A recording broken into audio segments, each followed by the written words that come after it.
Today, I'm discussing what to pack for your next Alaskan cruise. Cruise season is just now ramping back up for the new year, and you guys loved my Holland America line You're a Damn Ship tour, and if you're on our vlog channel, all of our Alaskan cruise vlogs, so I figured I'd supplement those videos with this packing list, which I kind of wanted to do way back then, but it just never happened, so here we go. First of all, I want to give a big disclaimer. We are full-time travelers, or I'm a full-time traveler, and my clothing is not expansive, okay? So if you're a minimalist, this will be perfect for you, and I think this will help just anybody, literally. So me and my husband, we packed actually in one suitcase. It's very large, largest you can get suitcase.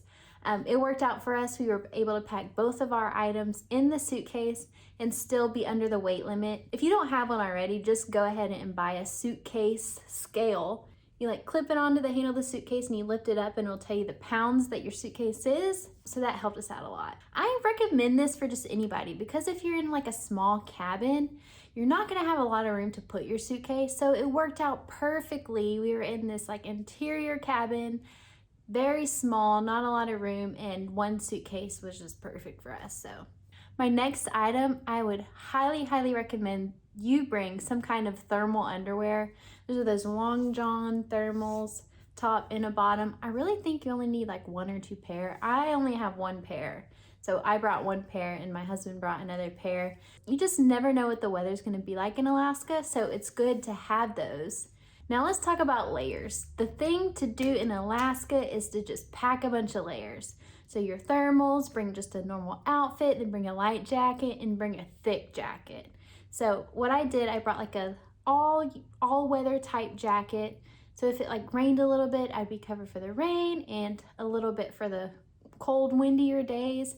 And I also brought a thicker jacket. I definitely recommend an all-weather jacket because most likely it's going to rain in Alaska, so it's great to have something that'll cover you from the rain. You can even bring a poncho too. Also an umbrella. Just be prepared for the rain. Swimsuit. Now a lot of people forget this because cruises have hot tubs and pools too. It's never too cold on a cruise to go in the hot tub. We absolutely loved our time in the hot tubs and in the spa. A lot of cruises have spas, so we used our swimsuit several times on our cruise to do both of those things. Adventure wear. Now, not everyone's gonna be doing some kind of excursion, but I do recommend you bring some, if you're a woman, leggings. Guys, bring those adventure pants and some adventure shirts to go on those hikes or those. We actually did a canoe ride to the Mendenhall Glacier. So you wore a more adventure type outfit with an all-weather jacket, and that was perfect. Sunscreen. Sunscreen is a big in Alaska because even at the high altitudes, the sun hits you a lot harder and you may not even recognize it. Also, if it's snowing or on the glaciers, the sun can reflect off of those things and hit you a lot harder. So don't forget the sunscreen. Even if you think it's gonna be cold, it's always great to have some sunscreen on hand. Now, some people bring bug spray if they're going in the woods hiking and stuff. We personally, I don't think we brought bug spray, but that's something to think about if you're gonna be more in the woods and the forest and stuff. And with the sun, you gotta bring those sunglasses. I mean, who doesn't go anywhere without their sunglasses? A luggage tag. Now, a lot of people might miss this, especially on cruises, Holland America line and Princess cruises. I'm sure a lot of other ones do it. You have to print your luggage ticket. And so it's always great to have something to put that paper in the luggage tag, a clear luggage tag to put on your suitcase. I'll leave an example right here for you guys. I think I bought a pack on Amazon and you can reuse these for other cruises if you cruise a lot. So that was I'm glad I saw something that someone recommended that. It was a lifesaver. Headwear. Now I brought a beanie and two head wraps. That was perfect for me, and my husband brought several beanies. So definitely be prepared for that cold weather in Alaska. Even if it's in the summertime, it can get pretty chilly. Tennis shoes or hiking boots or both, but make sure they're waterproof. Like I said earlier, it can rain a lot in Alaska, and if you're doing hikes and excursions and stuff, it's always great to have those hiking boots or those waterproof tennis shoes of some sort. I believe I only brought my waterproof hiking boots just because they're chunky, and we didn't, like I said, we packed in one suitcase. I just brought the hiking boots and I wore them pretty much every day in Alaska. Along with those tennis shoes, don't forget those flip-flops if you're going to the spa, like I said earlier, in the hot tubs. And it's just nice to have something easy to slip on if you want to go get some lunch around the cruise or you're just hanging out. So some gloves. I don't think I really use gloves all but maybe once, if I even wore them once, but it's good to have. I packed them in my day bag for those excursions and those days that we went out on shore.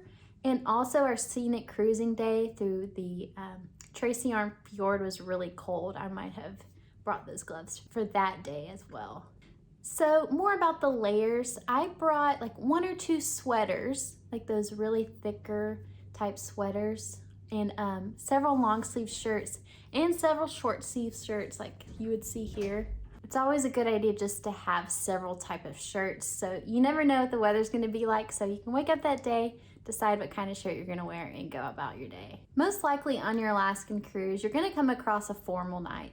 So I recommend just bring one formal outfit, like a nice dress for women, a nice outfit for men, because most nights on your cruise, you're just going to be like casual wear for your dinner and your lunch.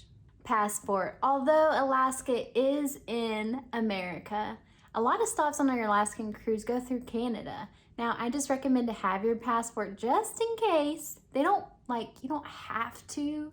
I think you can get away with like a birth certificate and stuff, but just bring it. Just bring it. You never know when you're gonna need it. One of my absolute favorite things that I brought, as you see, I'm a videographer, I do YouTube. So I brought a camera and I actually bought a zoom lens just for the Alaskan cruise. But if you're not into like videography and photography, definitely bring some binoculars so you can see that wildlife up close. It'll be a game changer. I saw so many people bring their binoculars. My zoom lens was enough. Like I could see far away with that, so I kind of used it as both. Something to do. On those cruises, a lot of you may not want to buy the Wi-Fi, so bring a book, bring something to do. We had the Wi-Fi package, but for instance, like one of my hobbies is editing videos, so I brought my computer so I could edit videos in the cabin on those times where it's just a little bit of downtime. So it's definitely really good to bring something that you can do just on your own time. Medications.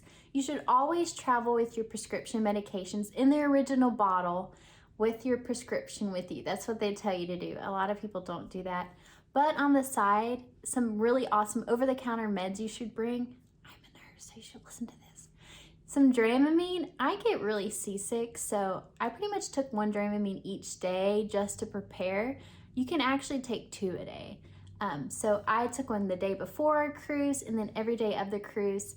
And then there was a day, it was a little bit more rocky and I got seasick. I took 2 that day.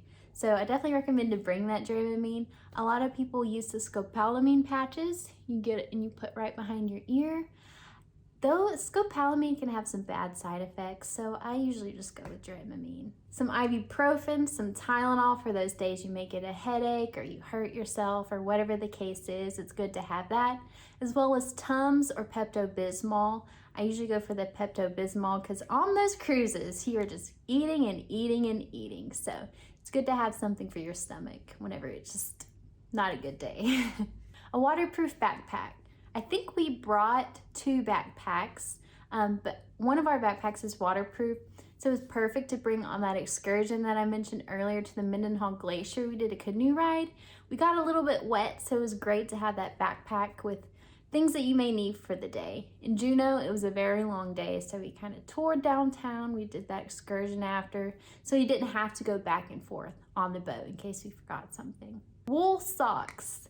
This is another thing people might forget. Yes, of course, you're going to bring socks, but wool socks are totally awesome, especially for the cold weather and the wet weather. They keep your feet dry and warm, and yeah, just bring at least a pair of wool socks. One thing you might want to consider, I think all of the plugs in our cabin specifically were working properly, but I know on cruises it's kind of common to have plugs not work. So you may want to bring like a little small power bank to charge all your electronics and your phones. Like for instance, I said earlier, I brought my camera and my laptop. So it was good to have something extra to back up, just that extra power just in case something goes wrong. or if you're out on an excursion and you're taking a lot of pictures, to have a portable power bank to charge your phone. And last but not least, a water bottle. It's always great to have a reusable water bottle whenever you're traveling anywhere. It's great to just have your own water so you're not having to worry about staying hydrated while you're busy. And I may have missed a couple things like your usual, like underwear and toiletries. I kind of skipped over all that because it's pretty obvious that you should bring all that stuff. These are just the specific items that I thought I should put in a list for you guys to use for your next Alaskan cruise. I hope this is really helpful for you, and I'll see you on the next one.